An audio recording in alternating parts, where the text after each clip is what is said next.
ఆయన ఉద్దేశం లేకపోతే ఆయన చెప్పదలుచుకున్నది ప్రస్తుతం వెంటనే కూడా ఇక్కడ పరిస్థితులన్నీ కూడా అదుపులో ఉండాలనేటువంటి ఉద్దేశంతో, కానీ పాకిస్తాన్ దాన్ని ఉల్లంఘించింది. సో దానిపైన కూడా ట్రంప్ ఏమైనా రియాక్ట్ అవుతాడా? యుఎస్ దీనిపైన సీరియస్గా తీసుకుంటుందా? ఎందుకంటే భారత్ సజీవ సాక్ష్యాలన్నింటినీ కూడా ప్రపంచం ముందు ప్రతిరోజు కూడా ఉంచుతోంది, జరుగుతున్న వాస్తవాలని.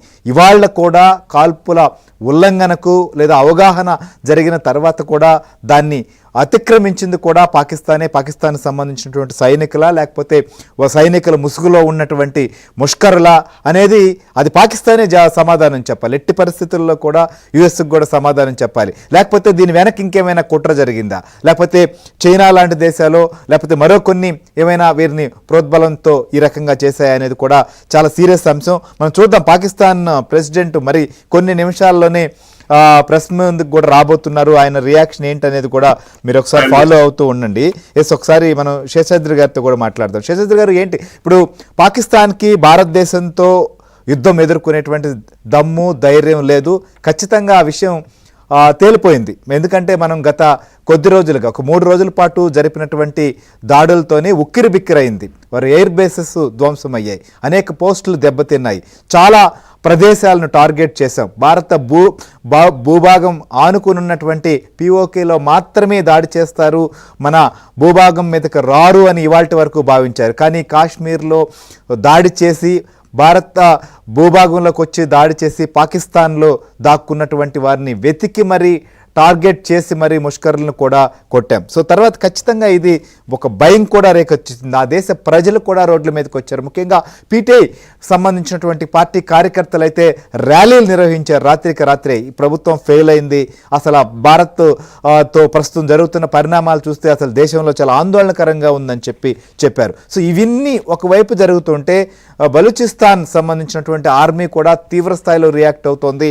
వారు కూడా ఆక్రమించుకుంటూ ముందుకు సాగుతున్నటువంటి పరిస్థితి. సో బలూచిస్తాన్ని ఎలా నిలువరించగలదు? ఇప్పుడు బలూచిస్తాన్ ఇదే దూకుడు ప్రదర్శిస్తే పాకిస్తాన్ పరిస్థితి ఏంటి? చాలా విచిత్రమైన పరిస్థితి అండి ఇది. మహాభారతంలో జరిగిన ఆఖరి ఘట్టాన్ని గుర్తుపెట్టుకోండి. బ్రహ్మాస్త్రాన్ని ప్రయోగించారు. అంతా అయిపోయిన తరువాత పాకిస్తాన్ ఎప్పుడూ నమ్మటానికి వీల్లేదు.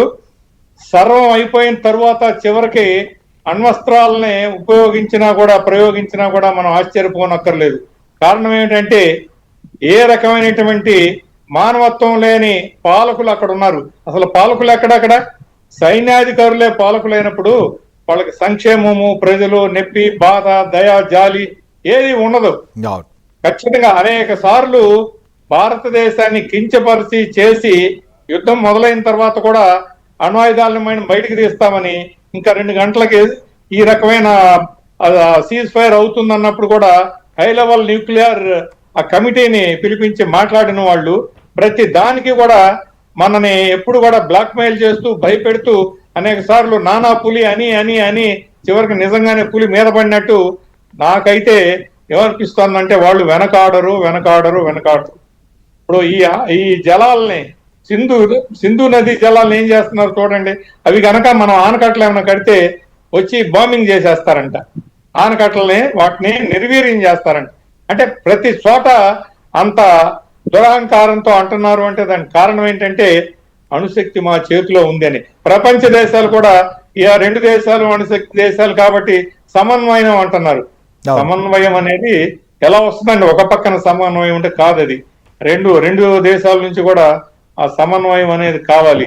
మరి ఆ సమన్వయం